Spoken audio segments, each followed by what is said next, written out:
Ras al കൈമയിലേക്ക് traffic ഡിപ്പാർട്ട്മെൻറ്റിൽ ചെന്നിട്ട് എനിക്ക് പണ്ട് ലൈസൻസ് ഉണ്ടായിരുന്നു, ആ ലൈസൻസ് ഉള്ള സ്ഥിതിക്ക് എനിക്ക് പുതിയ ലൈസൻസ് എടുക്കാൻ എന്താണ് വഴിയെന്ന് ചോദിച്ചു. അപ്പോൾ അവർ പറഞ്ഞു ഓക്കെ, എക്സ്പയർഡ് ആണെങ്കിൽ ഒരു വർഷത്തേക്ക് 100 ദിർഹം ഫൈൻ അടയ്ക്കുകയും ഐ ടെസ്റ്റ് കൊടുക്കുകയും ചെയ്താൽ മതി.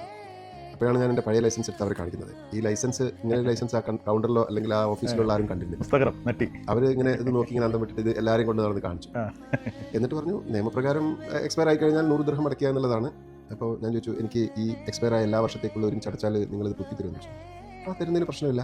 അപ്പോഴാണ് ഞാൻ ആ ഒരു ജനറോസിറ്റിയുടെ വലിപ്പം മനസ്സിലാക്കുന്നത്. ഒരാൾക്ക് വണ്ടി ഓടിക്കാൻ അറിയാം, ഈ ഖത്തറിലെ ലൈസൻസ് ഉണ്ട്, എന്നാൽ നിയമത്തിൻ്റെ കുരുക്കിലിട്ടുകൊണ്ട് നിങ്ങൾ വീണ്ടും ആദ്യം തൊട്ട് പോകണം എന്ന രീതിയിൽ നമ്മൾ മറ്റു ചില രാജ്യങ്ങളിലുള്ളതുപോലെയുള്ള ഒരു റെട്ടേപ്പിസം അവിടെ കണ്ടില്ല. വളരെ ജനറസ് ആയിട്ട് അവർ നിയമത്തിൻ്റെ ഉള്ളിൽ നിന്നുകൊണ്ട് തന്നെ 28 വർഷത്തേക്കുള്ള ഫൈൻ 2800 ദിർഹം വാങ്ങിക്കൊണ്ട് എനിക്ക് പുതിയ ലൈസൻസ്.